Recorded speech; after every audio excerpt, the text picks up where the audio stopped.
Ayatollah Syed Ali खमनाई की भी शहादत हुई, हम इसकी भी मजम्मत करते हैं। आपके ही खीखी करने से पूरी दुनिया शांत हो गई थी। ये जाके जो आप गले मिलते हैं और ही खीखी करते हैं, ये विदेश नीति नहीं होती। संदीप जी माफ कीजिएगा, आप विश्वगुरु नहीं हैं, आप गुरु घंटाल हैं, विश्वगुरु नहीं हो सकते आप। पूरी दुनिया को ट्रंप ने जंग में झोंक दिया है। खamenei साहब जो है वो सारी दुनिया के लिए एक अच्छे इंसान थे।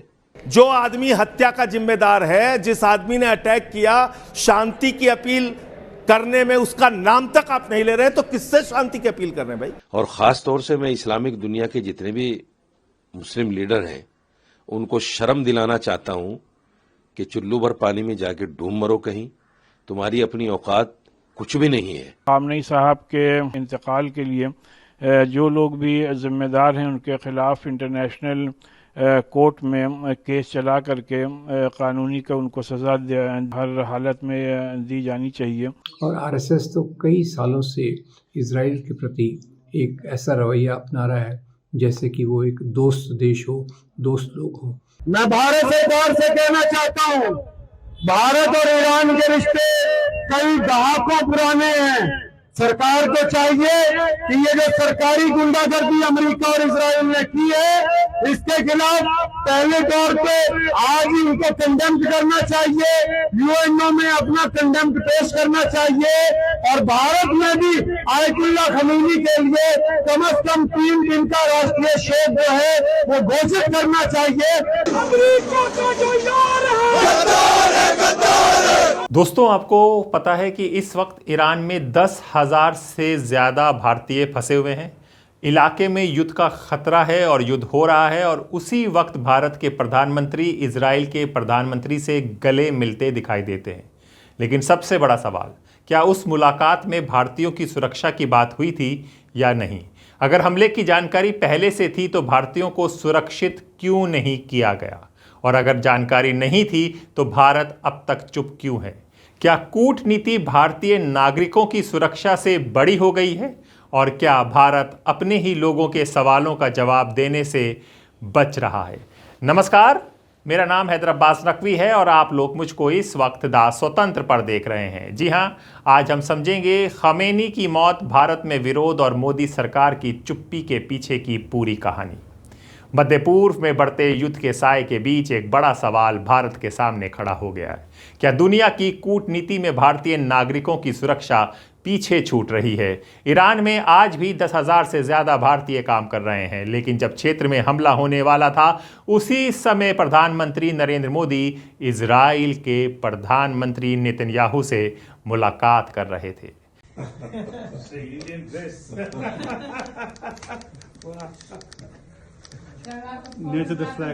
अब सवाल उठ रहा है, क्या उस मुलाकात में भारतीय नागरिकों की सुरक्षा पर कोई चर्चा हुई थी? अगर इजराइल को हमले की जानकारी पहले से थी तो क्या भारत को चेताया गया था? और अगर नहीं बताया गया तो भारत सरकार ने अब तक इस पर सार्वजनिक आपत्ति क्यों नहीं जताई?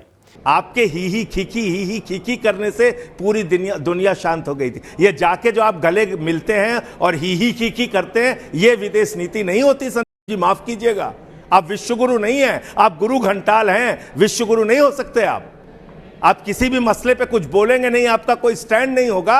आप सोचते हैं आप बहुत बड़े विश्वगुरु महामानव हो गए हैं, इससे विदेश नीति नहीं चलती। आपको स्टैंड लेना होता है। दुनिया के इतने बड़े मुल्क का कोई स्टैंड ही नहीं है। अरे कम से कम इतना तो कह सकते थे कि युद्ध जो है किसी भी मुद्दे का समाधान नहीं है, शांति बनाइए। खामेनी जी की हत्या की गई है, क्या ईरान ने युद्ध की शुरुआत की थी? क्या जो आदमी हत्या का जिम्मेदार है, जिस आदमी ने अटैक किया, शांति की अपील करने में उसका नाम तक आप नहीं ले रहे, तो किससे शांति की अपील कर रहे हैं भाई?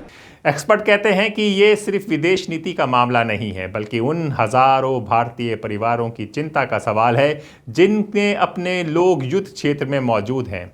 आखिर जब इजराइल अपने नागरिकों की सुरक्षा को सर्वोच्च प्राथमिकता देता है। ये समझिएगा, इजराइल अपने शहरी को, अपने नागरिक को, यानी कि जो इजरायली है उसकी सुरक्षा को सर्वोच्च प्राथमिकता देता है, सबसे ऊपर रखता है। तो क्या भारत को भी अपने नागरिकों की सुरक्षा को लेकर उतनी ही सख्ती नहीं दिखानी चाहिए थी? ये एक सवाल है। ईरान के सुप्रीम लीडर मौलाना आयतुल्लाह अली खामनाई की मौत की खबर ने पूरी मिल्लत इस्लामिया को झकझोर कर दिया है और दुख में मुब्तला कर दिया है। उनका इंतकाल सिर्फ ईरान की आवाम के लिए नहीं बल्कि पूरी मिल्लत के लिए नुकसानदायक है और दुख की, गम की खबर है। ज़रूरत थी उनको आज ईरान की आवाम के लिए कि वो ढारस बने रहते और उनके सहारे, उनके दिशा और निर्देशों की ज़रूरत थी। मगर अमेरिका और इसराइल की जालिमाना कार्रवाई ने और अमेरिका की जुल्म और बर्बरियत ने उनको शहादत के मकाम पर पहुंचा दिया। अमेरिका सालों से ये चाहता था, और ख़ास तौर पर ट्रंप और इसराइल का प्रधानमंत्री नेतन्याहू, ये दोनों चाहते थे कि सुप्रीम लीडर को हम ख़त्म कर दें, और इन लोगों ने ख़त्म ही कर दिया। ये अमेरिका हो और इसराइल, ये दोनों जालिम हैं, जाबिर हैं, और ये लोग चाहते हैं ईरान में तख्ता पलट हो जाए। मगर ईरान में तख्ता पलट करना अभी इतना आसान नहीं है। अब ईरान के लिए और ईरान के प्रॉक्सी संगठनों के लिए करो और मरो की स्थिति होगी, और अब ये जंग और ज़्यादा भयानक होगी।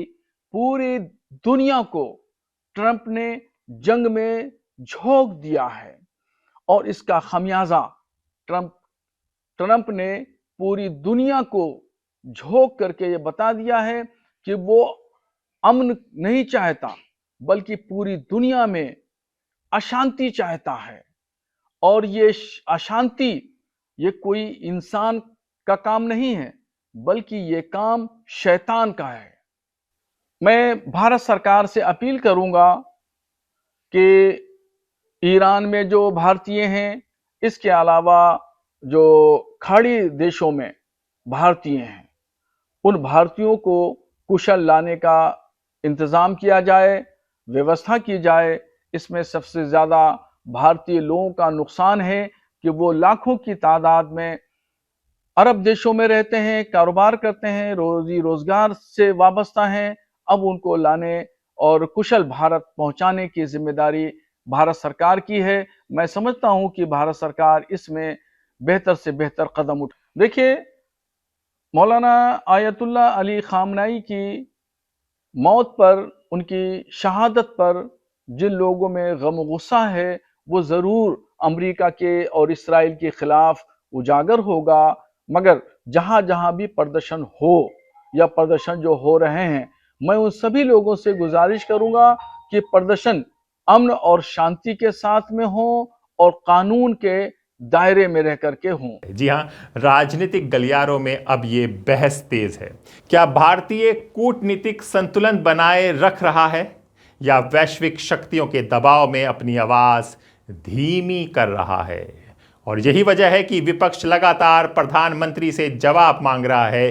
क्या भारतीयों की सुरक्षा पर पर्याप्त कदम उठाए गए या ये मुद्दा अंतर्राष्ट्रीय रिश्तों के बीच कहीं दब गया? देखिए, भारतीय मुसलमान की बात नहीं है, ये खबर पूरी दुनिया के लिए, पूरे आलम इस्लाम के लिए बड़ी दर्दनाक खबर है। क्योंकि खामेनी साहब जो है वो सारी दुनिया के लिए एक अच्छे इंसान थे, इस्लाम के सिपाही थे, और उन्होंने जिस तरह शिया सुन्नी दीवारों को ख़त्म किया, सारे मुसलमानों को एक प्लेटफार्म पर लेकर आए, वो अपने हम में एक मिसाल थे। अमेरिका ने उनको शहीद किया है, उनका मर्डर किया है, आलमी अदालत में जो हमारी वर्ल्ड कोर्ट है उसमें इनके खिलाफ केस चलना चाहिए और इनको दोषी ठहराया जाना चाहिए, क्योंकि किसी भी मुल्क में घुसकर उसके सुप्रीम लीडर को मार देना ये कोई मामूली चीज नहीं है। अमेरिका की दादागिरी बाकायदा चल रही है। अमेरिका जब चाहता है, जहां चाहता है, जिस मुल्क में चाहता है, जो चाहे कर देता है। अभी आपने देखा होगा कि वेनेजुएला के जो सदर थे कैसे उनको उठा लिया और सारी दुनिया उस पर खामोश है। मुझे तो एक शेर याद आता है कि उसके कत्ल पे मैं भी चुप था, अब मेरा नंबर आया, मेरे कत्ल पे आप भी चुप हो, अगला नंबर आपका है। तो सारी दुनिया को ये तो समझ लेना चाहिए कि अमेरिका जब चाहेगा, जिसको चाहेगा, जैसे चाहेगा, जहां चाहेगा मार देगा और कोई कुछ नहीं कर पाएगा, क्योंकि आप मेरे कत्ल पे चुप हैं, मैं आपके कत्ल पे चुप हूं। और खास तौर से मैं इस्लामिक दुनिया के जितने भी मुस्लिम लीडर हैं उनको शर्म दिलाना चाहता हूं कि चुल्लू भर पानी में जाके डूब मरो कहीं, तुम्हारी अपनी औकात कुछ भी नहीं है, कुछ भी हैसियत नहीं है। जब आयतुल्लाह खामिनाई जैसे आदमी को ये शहीद कर सकता है तो तुम तो उसके सामने मच्छर के पर के बराबर भी नहीं हो। इसलिए तुम्हें सोचना पड़ेगा इस्लाम के लिए, मुसलमानों के लिए। और ये जंग जो है, ये जंग दो मुल्कों की जंग नहीं है, बल्कि ये इस्लाम, ईसाइयत और यहूदियत की जंग है। ये वो जंग है जो एक सदियों से इस्लाम और ईसाइयत के दरमियान चली आ रही है। अगर तुमने इस जंग को नहीं समझा तो तुम भी मिटा दिए जाओगे और तुम्हारा नाम लेने वाला कोई नहीं बचेगा, क्योंकि वो यूएनओ के सारे जो लाइनें हैं उन तमाम लाइनों को क्रॉस करके जो भी कर रहा है वो सारी दुनिया देख रही है। उसके कहने से कुछ नहीं होता। जो भी उसके सामने आड़े आता है, जो भी उसके सामने ये लगता है कि हाँ ये आदमी तुझे नुकसान पहुंचा सकता है, तो वो उसी को दुष्ट बताकर, कट्टरवादी बताकर, आतंकवादी बताकर मार देता है। और ये इतिहास रहा है अमेरिका का, सद्दाम हुसैन से लेकर और जितने भी मुसलमानों को, मुअम्मर कज़ाफी और कर्नल कज़ाफी और यासिर अरफात और ये जितने भी लोग इसने मारे हैं, ये तमाम के तमाम इनको कट्टरवादी बताकर, आतंकवादी बताकर उनको मार दिया गया और सारी दुनिया उस पर खामोश रही, इस्लामिक दुनिया खामोश रही। मैं समझता हूं कि सारी दुनिया को ये समझना पड़ेगा। आज ईरान, रूस, ये लोग जो चुप हैं, खामोश हैं, इनको भी सोचना चाहिए कल तुम्हारा भी नंबर आ सकता है, फिर तुम्हारे लिए भी कोई नहीं बोलेगा अगर तुम आज चुप रहे। दोस्तों, आपको पता है खमैनी की मौत के बाद भारत में विरोध हो गया है। क्यों विरोध हुआ है इसको समझिएगा। मोदी सरकार की चुप्पी पर सवाल उठ रहे हैं। जी हां, ईरान के सर्वोच्च नेता अली खमैनी की मौत ने सिर्फ मध्य पूर्व ही नहीं बल्कि भारत की सियासत और सड़कों पर भी हलचल पैदा कर दी है। देश के कई शहरों में विरोध प्रदर्शन, शोक सभाएं और मार्च निकाले जा रहे हैं।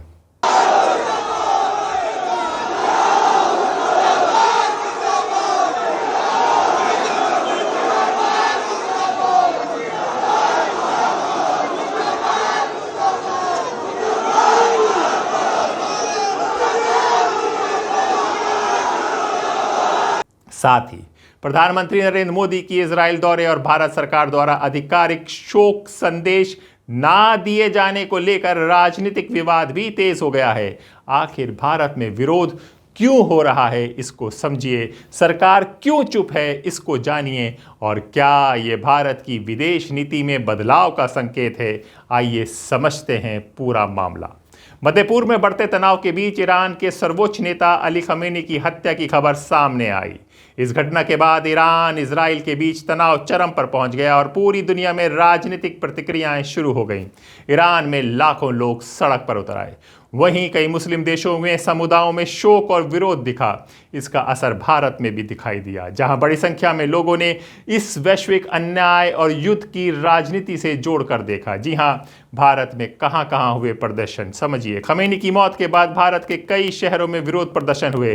दिल्ली के जंतर मंतर पर शोक सभा और प्रदर्शन, कश्मीर में मार्च और नारेबाजी, बेंगलुरु और रांची में एकजुटता रैली, कई राज्यों में घरों पर काले झंडे लगाने का ऐलान।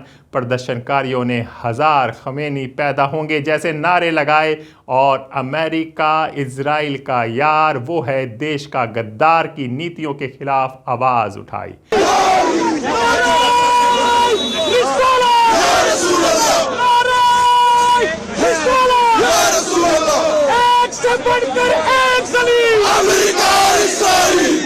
से बढ़कर एक दलील, अमेरिका इसराइल, एक से बढ़कर एक दलील, अमेरिका इसराइल, अमेरिका का जो यार है गद्दार है, गद्दार है, अमेरिका का जो यार है गद्दार। आयोजकों का कहना है कि ये सिर्फ एक व्यक्ति की मौत नहीं बल्कि वैश्विक शक्ति संतुलन और युद्ध राजनीति का मुद्दा है। विरोध की मुख्य वजहें क्या हैं समझिए। धार्मिक और भावनात्मक जुड़ाव। भारत में शिया समुदाय तकरीबन 7 करोड़ के करीब है और एक बड़ा हिस्सा ईरान के धार्मिक नेतृत्व को आध्यात्मिक रूप से महत्वपूर्ण मानता है। इसी कारण खमेनी की मौत को भावनात्मक मुद्दे के रूप में देखा गया है। तो आपने वीडियो देखा होगा, औरतें आदमी काले कपड़े पहन के मातम कर रहे हैं और कह रहे हैं कि हमारा रहबर मर गया, हमारा रहबर हमसे जुदा हो गया। तो ये भावनात्मक लगाव है जो दिल्ली और से लेकर पूरे भारत के शहरों में दिख रहा है। जिस तरीके से ईरान जैसे एक इंडिपेंडेंट और सॉवरेन कंट्री पर इज़राइल और यूएस ने अटैक करके तमाम इंटरनेशनल लॉज की धज्जियाँ उड़ाई हैं, इसकी हम सब लोग सख्त अल्फाज में मजम्मत करते हैं। और फिर जिस तरीके से इस अटैक में स्कूल पर अटैक हुआ और बड़ी तादाद में मासूम बच्चों का कत्लेआम हुआ, और फिर अब जनाब खामनेई साहब का इस अटैक में इंतकाल हो गया, इससे पूरी दुनिया में, पूरे इस्लामी जगत में एक बहुत ही हम ये समझते हैं कि गम और गुस्सा है और इसकी हम लोग सख्त अल्फाज में मजम्मत करते हैं और अपने मुल्क में तमाम लोगों से अपील करते हैं कि हर तरीके से अमन-अमान कायम रखें। लेकिन उसी के साथ साथ इंटरनेशनल कम्युनिटी को चाहिए कि इस जंग को फ़ौरन रोका जाए और खामनेई साहब के इंतकाल के लिए जो लोग भी ज़िम्मेदार हैं उनके ख़िलाफ़ इंटरनेशनल कोर्ट में केस चला करके कानूनी का उनको सज़ा हर हालत में दी जानी चाहिए।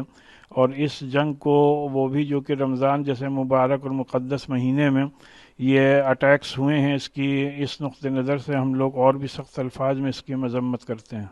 युद्ध विरोधी भावना। कई प्रदर्शनकारी इसे पश्चिमी एशिया में बढ़ती सैन्य राजनीति और युद्ध की रणनीति के रूप में देख रहे हैं।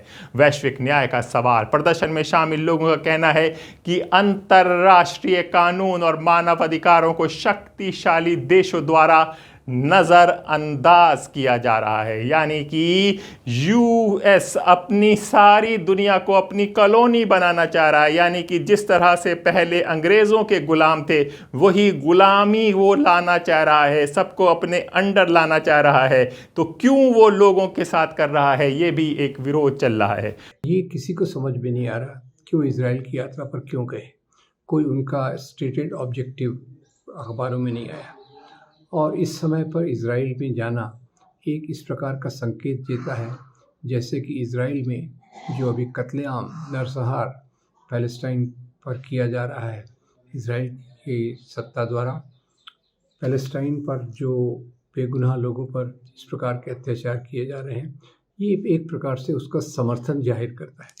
आज दुनिया भर में जो मानव अधिकारों को मारने वाले लोग हैं वो इस बात को उनको लग रहा है कि इजराइल का जो अभी कत्लेआम है, नरसंहार है, ये पैलेस्टाइन के लोगों पर एक बहुत बड़ा वो अपराध कर रहे हैं। अब पहले जैसे इससे यही याद आती है कि कैसे हिटलर ने यहूदियों पे अत्याचार किए थे, कैसे मुसोलिनी ने कत्लेआम करवाए थे, कैसे दूसरे तानाशाहों ने अपने देशों में कत्लेआम कराया। और इजराइल से इस समय की जो दोस्ती प्रधानमंत्री दिखा रहे हैं, जिस प्रकार से उन्होंने इजराइल में भाषण दिए हैं, भारतीय यहूदियों के बारे में बात की है कि वो इजराइल को फादरलैंड मानते हैं, भारत को मदरलैंड मानते हैं, एक बताने की कोशिश कर रहे हैं कि हमारी इजराइल से कितनी नज़दीकियाँ हैं। ये बात निश्चित है कि पिछले 15-20 सालों में जब से ये सरकार आई है, 12 सालों से, तब से इन्होंने इजराइल से अपनी निकटता बढ़ाने की कोशिश की है। और आरएसएस तो कई सालों से इजराइल के प्रति एक ऐसा रवैया अपना रहा है जैसे कि वो एक दोस्त देश हो, दोस्त लोग हों। ये ज़ायोनिस्ट जो हैं ये यहूदियों से अलग है। ये यहूदियों का वो तबका है जो एक प्रकार से फाशिस्ट है, एक प्रकार से तानाशाह में विश्वास रखता है और जो पुरानी कुछ बातों को लेकर आज ये बताने की कोशिश कर रहा है कि वो भी ये उनकी ज़मीन है।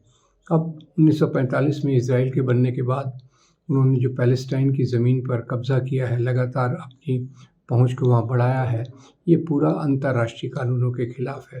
उसके बावजूद एक ऐसे देश से संबंध रखना ये अपने आप में शर्मनाक है।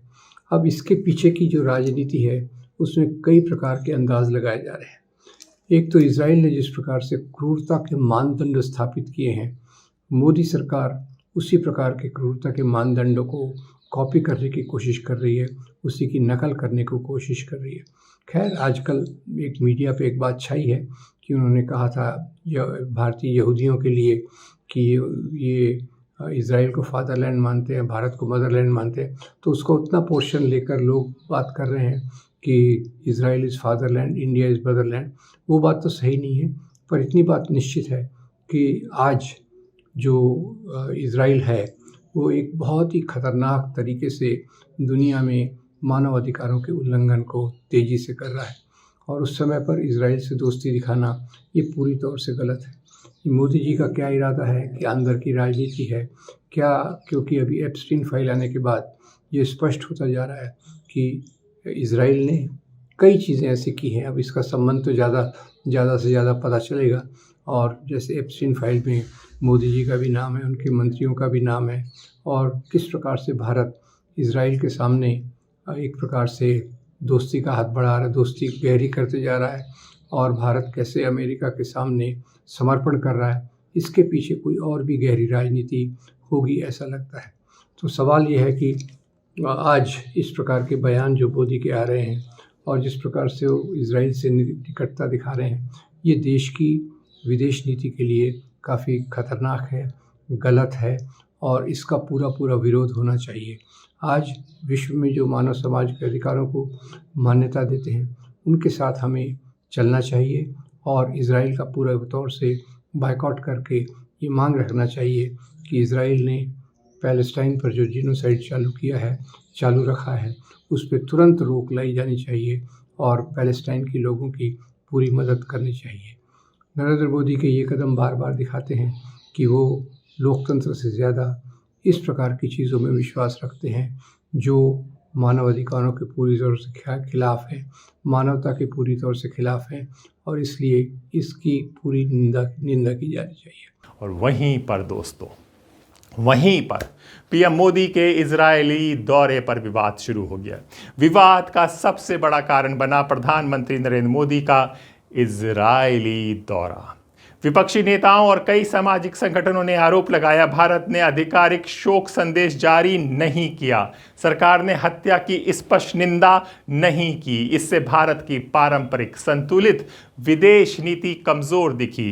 विपक्ष का कहना है भारत हिस्टोरिकली ईरान और अरब देशों के साथ संतुलित संबंध रखता आया है, लेकिन इस बार सरकार का रुख अलग दिखाई दिया।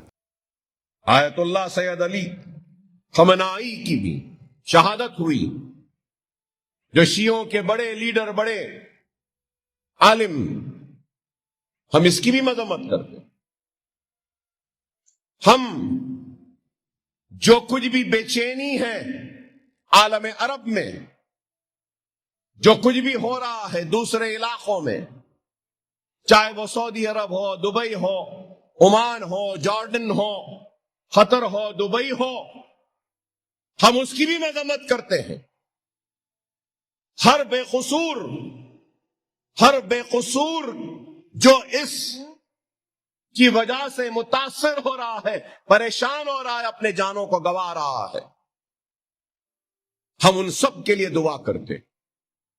हम दुआ करते हैं कि अल्लाह तू यहूद नसारा को शिकस्त दे, ऐ अल्लाह तो आलम इस्लाम के मुसलमानों की हिफाजत फरमा, ऐ अल्लाह तो हर मुसलमान की हिफाजत फरमा, ऐ अल्लाह तो मुसलमानों पर जो तकलीफ और मुसीबतें मुसलसिल आ रही हैं मौला, तो रहम का और करम का मामला फरमा। ऐ अल्लाह इस पाक महीने में, रमजान में, जो हमारे ऊपर मुसीबतों का पहाड़ टूट पड़ा है मौला, तो इन मुसीबतों के पहाड़ को तो दूर फरमा, हमारी जिंदगियों की हिफाजत फरमा, हमारे बच्चों की हिफाजत फरमा। हमारी आबादियों की हिफाजत फरमा, हमारे बस्तियों की हिफाजत फरमा, हमारी जानों की हिफाजत फरमा, हमारे ऐ अल्लाह हम में तफरीका इंतशार डालने की जो कोशिश, जो साजिश हो रही है मौला, तो इस साजिश को नाकाम बना दे, तो इस साजिश को नाकाम बना दे। सरकार का पक्ष क्या है वो भी सुन लिए। सरकार की ओर से सीधे आलोचना या शोक संदेश देने के बजाय संयुक्त कूटनीतिक भाषा अपनाई गई। भारत ने कहा क्षेत्र में शांति बनाए रखना जरूरी है, संवाद और कूटनीतिक समाधान ही रास्ता है, तनाव बढ़ाने वाले बयान से बचना चाहिए। एक्सपर्ट्स के अनुसार भारत, इजराइल, अमेरिका और ईरान तीनों के साथ अपने रणनीतिक संबंधों को संतुलित रखना चाहता है, लेकिन यहीं पर एक सवाल उठ रहा है। जब एक आदमी की मौत होती है, एक सुप्रीम लीडर की मौत होती है, उसमें शोक संदेश, अफसोस जताने के लिए कौन रोक रहा है? प्रधानमंत्री नरेंद्र मोदी को, जो आज का सवाल सबसे बड़ा भारत में गूंज रहा है। विदेश नीति का बड़ा समीकरण भारत के सामने 3 बड़ी चुनौतियां हैं: इजराइल, रक्षा और तकनीकी साझेदारी; ईरान, ऊर्जा और चाबहार पोर्ट रणनीति; खाड़ी देश, भारतीय प्रवासी और व्यापार। इसलिए भारत खुलकर किसी एक के पक्ष में बयान देने से बच रहा है।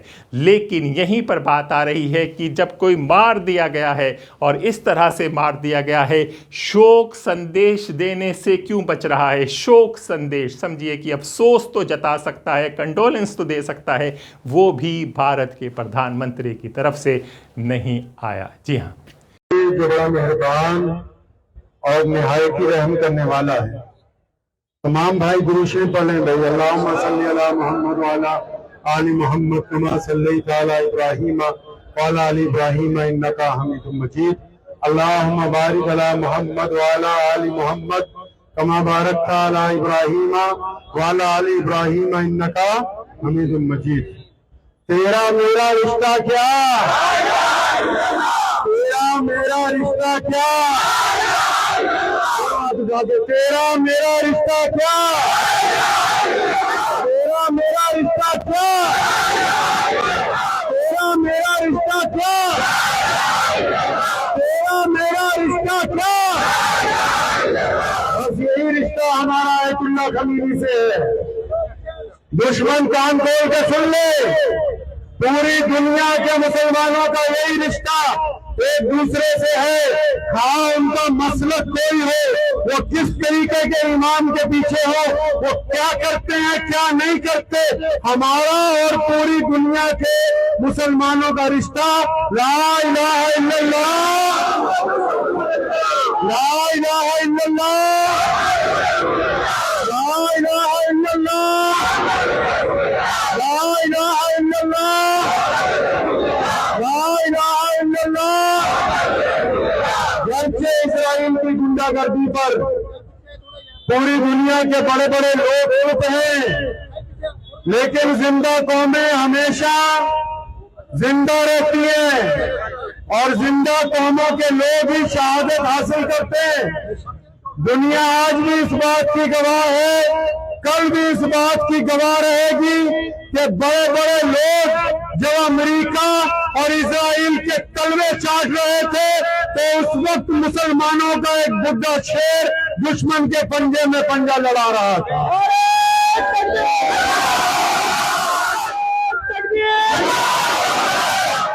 मैं भारत सरकार से कहना चाहता हूं, भारत और ईरान के रिश्ते कई दहाकों पुराने हैं। सरकार को चाहिए कि ये जो सरकारी गुंडागर्दी अमेरिका और इजराइल ने की है, इसके खिलाफ पहले तौर पे आज ही उनको कंडेम्ड करना चाहिए, यूएनओ में अपना कंडेम्ड पेश करना चाहिए और भारत में भी आयतुल्लाह खमीनी के लिए कम से कम 3 दिन का राष्ट्रीय शोक जो है वो घोषित करना चाहिए, क्योंकि हमारा और ईरान का रिश्ता सदियों से व्यापार का है, रोटी का रोजी का रिश्ता है। इस रिश्ते को हम किसी दिग्गज की वजह से भूल नहीं सकते इंशाअल्लाह।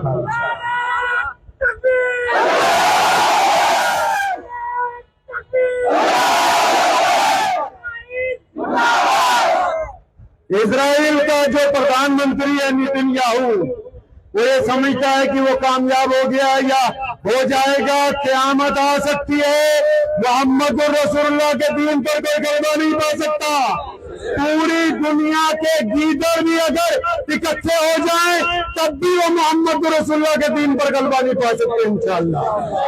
तो हम इस बात के एहतजाज के लिए आज लुधियाना की इस तारीखी जामा मस्जिद के आंगन में इस बात का ऐलान करते हैं कि हम आयतुल्लाह खमीनी की शहादत को सलाम पेश करते हैं और नेतन्याहू की मजम्मत करते हैं और अपनी सरकार से मांग करते हैं कि वो इजराइल के खिलाफ रोज जो है वो अपना यूएनओ में दर्ज करवाए। इन्हीं अल्फाजात के साथ आपसे इजाजत चाहता हूँ। सबसे गुजारिश है कि 3 दफा अलम शरीफ पढ़ें, 3 दफा कुल अल्लाह शरीफ पढ़ें, फिर दुआ होगी। दुआ के बाद हम रोज मार्च निकालेंगे, फिर वापस मस्जिद के सदर दरवाजे पर आके हम इजराइल के प्रधानमंत्री का पुतला जो है वो फूंक के अपने रोज प्रदर्शन का इजहार करेंगे। राजनीतिक असर भारत में खमीनी की मौत का असर अब भारतीय राजनीति में भी दिख रहा है। विपक्ष सरकार को नैतिक रुख अपनाने की सलाह दे रहा है। सरकार समर्थक इसे कूटनीतिक संतुलन बता रहे हैं। सोशल मीडिया पर विदेश नीति पर तीखी बहस छिड़ गई है। क्या आगे और बढ़ सकता है विवाद? जी हाँ, एक्सपर्टों का मानना है कि अगर मध्य पूर्व का तनाव बढ़ता है तो भारत में और प्रदर्शन हो सकते हैं। तेल कीमतों पर असर पड़ेगा, भारत की विदेश नीति पर दबाव बढ़ेगा। अली खमेनी की मौत सिर्फ एक अंतर्राष्ट्रीय घटना नहीं रही, ये भारत की सड़कों, राजनीति, विदेश नीति की बहस का हिस्सा बन चुकी है। एक तरफ भावनात्मक विरोध प्रदर्शन, दूसरी तरफ कूटनीतिक संतुलन की मजबूरी, और सबसे बड़ा सवाल यही है, क्या भारत अपनी पारंपरिक संतुलित नीति बनाए रख पाएगा या बदलती वैश्विक राजनीति में नया रुख अपनाएगा? और सब कहने लगे हैं कि प्रधानमंत्री क्यों खामोश हैं, क्यों इतने कमज़ोर हो गए हैं? आपकी क्या राय है हमें कमेंट बॉक्स में ज़रूर दें और अपने दोस्त हैदर अब्बास नकवी को इजाज़त दें। नमस्कार।